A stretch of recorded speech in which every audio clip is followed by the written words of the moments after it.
They were aware of where the tools were and how to use them, but maybe weren't aware of the effect of using those tools and the fact that really to be safe, they need to be using them.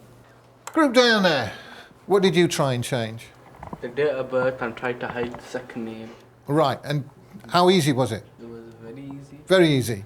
After this session that we've had with all safety, I'm going to go back and look at my profiles that I've got.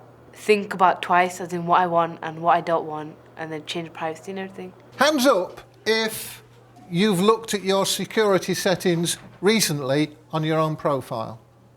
Okay. Hands up if when you get home tonight you look at the security settings on your own profile. Okay. You have to take it quite serious because just like the simplest things like your date of birth, your school, your photo, they can all be added together and some random person could come find you. In terms of other teachers across the country, if they saw this, especially ICT teachers, they might feel it's not as bad a problem as it is in our school. I think what they should do is run the same activities as we have. Activities are there, resources are there, it's quite clear, it doesn't take much to set up and see what the results are. Who thinks their social networking site is going to be more secure because of what they've learnt today? Thanks, guys. That's great. Stay safe.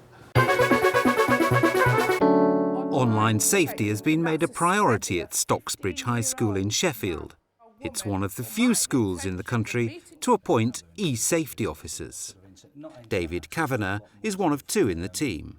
E-safety became a personal concern of mine when we were doing a filming unit with the Year 9s. One of the girls in the class asked if she could go onto her Zopia site and grab a picture so she could have it as the front cover for her movie. So I said yes, of course. But the picture turned out to be this a photo of herself in a party dress which left very little to the imagination. And I almost fell through the floor and I thought, well, I need to sort of do something about this. Janine Walker, the school's other e-safety officer, runs regular assemblies on the subject. Morning, Year 7s. Put your hands up if you have the internet at home. So this morning what I want to talk to you about is e-safety and how to be safe online. I want you to watch very carefully and see what message this gives out.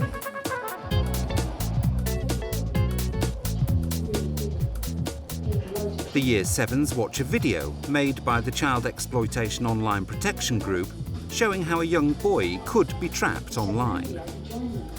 He's a keen footballer and a social network user praises his skills after he posts a video online.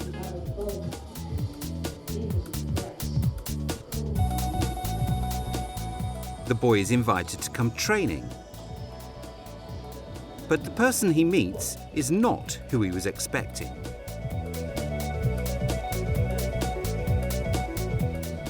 It's a classic tactic of paedophiles. I don't think the students understand how little they actually do know.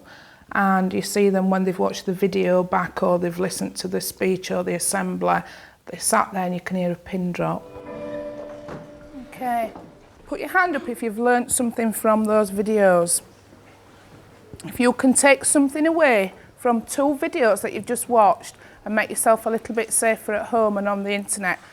I'd like to think back to yesterday's assembly in the morning, and we had a really good presentation about internet safety. I'd like you to think about what you saw, and I'd like you to design some posters, not for yourselves, because I think you should have understood the message, but for Year 6s to look at, to help them understand how they can be safe on the internet. We never run anything in isolation. We never just run a themed assembly and that is it. It is always complemented and follow on with worksheets, with information sheets, with evaluations. And that's the secret to getting it right, according to the leading agency promoting children's safety online. A one-off lesson on e-safety will not do anybody any good. You know, in the same way that you can have a one-off lesson on road safety, you know, children will take it in and they'll forget about it within, you know, half an hour. It needs to run through all the lessons, so it doesn't always need to be a standalone lesson, you know, within a PHSE curricula. So it's about having that thread of e-safety throughout all lessons. The Stay Safe Online message is promoted in PSHE lessons. And what we're going to be having a look at next is a website called Think You Know. It's got lots of information on that you can use about how to keep yourself safe, about the different chat sites, different messaging, and there are also some games on there that can help teach you. So type that in to the address bar at the top and have a look around the site for yourselves. I found Assembly useful because at first I didn't know that there were so many people what went after boys as well as girls. When you be playing multiplayer games on the internet, you've got to be just as safe as when you're using chat rooms or sending messages to each other, because you can talk to each other when you're playing games and still you don't know who each other are, do you? The school has a safe use of the internet policy. Rules are posted on the classroom walls and pupils are reminded of them when using the internet. Today the pupils are online as part of a science lesson. I want you to think about the normal rules that we need to follow when we're using the laptops and when we're using the internet. We have the rules that are in all of the rooms. They're also in your planners. But let me just remind you about what you need to do this morning. For nearly all of the question, I've directed you to a website. So that's the website that you should be using. Using ICT in a lesson other than ICT brings particular challenges, but it's such a useful tool that, you know, the time that you spend looking through the website and making sure they're safe and making sure they're accessible and usable to the students is usually time well spent. For some of the questions, you may need to search. And if you do need to search, you need to search for appropriate websites. I think the challenges that I've faced about being a safety officer is staff really responding to change. It's something new and it's breaking it down so that everybody has a really basic understanding of risks associated with online technology. New staff or teachers in training are briefed on the school's safe use of the internet policy. You probably have noticed in each classroom there's a responsible use with internet within the school. This is a policy that I wrote up that it's just a list of do's and don'ts for each classroom. So if they'd received an email then early in the morning when they'd come in to do some work and it seemed like they were being bullied and so they were upset about it and they came to you in a lesson, who would you? Immediately see me, I would then make a note of it, make a note of the student, when it happened, who it was by, who sent it, and then I'd send it immediately then to Janine.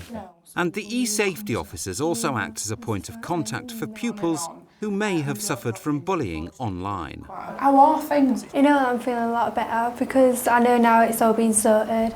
And I enjoy coming back to school because I didn't at one point. Well, it happened about 3 months ago. It started with name calling at school and outside school they're banging into me and saying that I did this to someone, saying that I called someone names and stuff.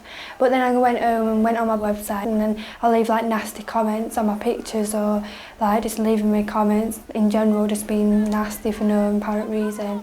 And I got really scared because I thought if I told someone and I'll get bullied even more or I'll get beat up or something. How long did you sit at home not telling anybody? Ages. And I mean, what made you come and let somebody know? Because I know I'd done everything I can do and my mum did everything she could do and there needed to be something else and I knew that would be school. I watched clips on cyberbullying and it really took it home to me because that's what's happening to me and I shouldn't have to stand for it.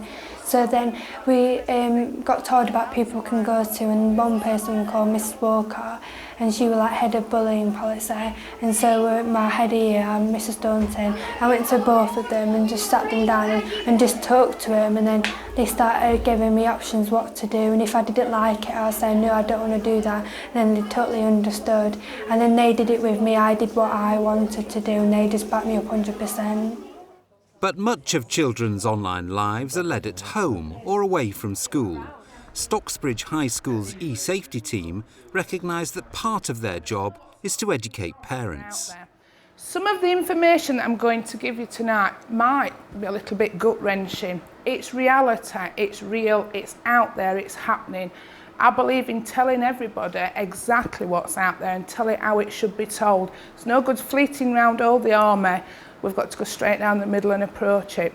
I hope you take something away from tonight, and I hope that it makes you a little bit more knowledgeable as parents to protect your children. We have a parents' information evening to make parents more aware, because that's part of the problem. We can make the child as safe as anything in school using firewalls, using any filtering systems that we have, but it's when they get home that's the big danger. So we're informing parents sort of hints and tips as how they can make the children safer, and to make them aware initially also, and then to give them strategies they can employ to make their computer safe at home.